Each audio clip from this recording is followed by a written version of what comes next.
Okay, so I made a video the other day about how to enable Meta AI if you're on version 68 or higher.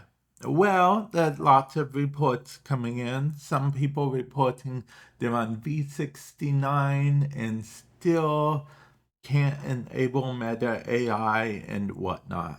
So there's a couple reasons that might be. I scoured the forums and found this information for you guys that don't have that option. Hopefully it does help.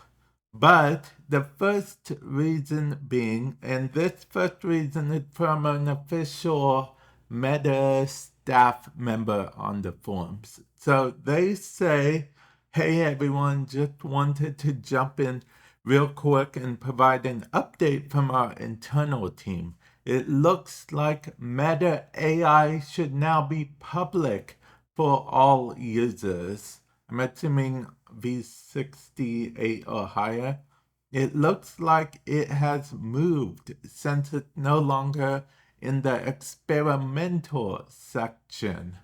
So basically, if it's out of experimental settings, it should either A, have its own section, or B, be in settings for you to enable it. So you can try looking there.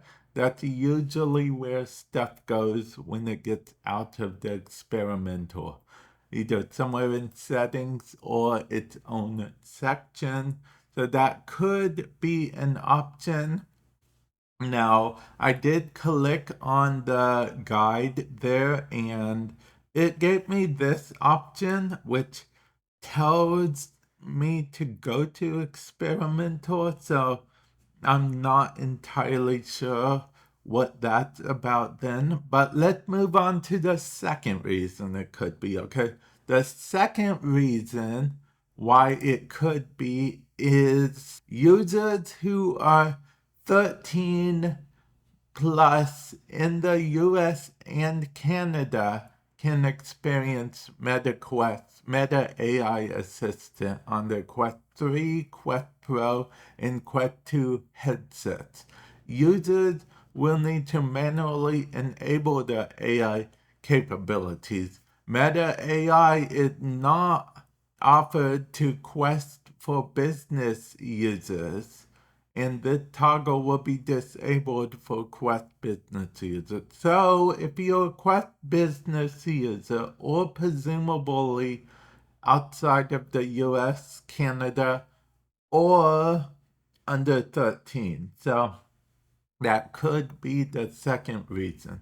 Really, that's all I have for you guys at this time. I found all the information I could for you guys because I'm hoping that this gets resolved sometime in the future. It would be interesting if it did, like they said, move from experimental to being a regular feature.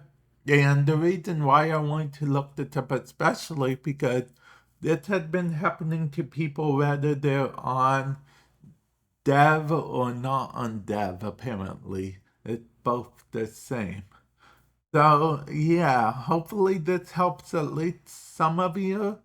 And with that said, I will catch you guys in the future. Later.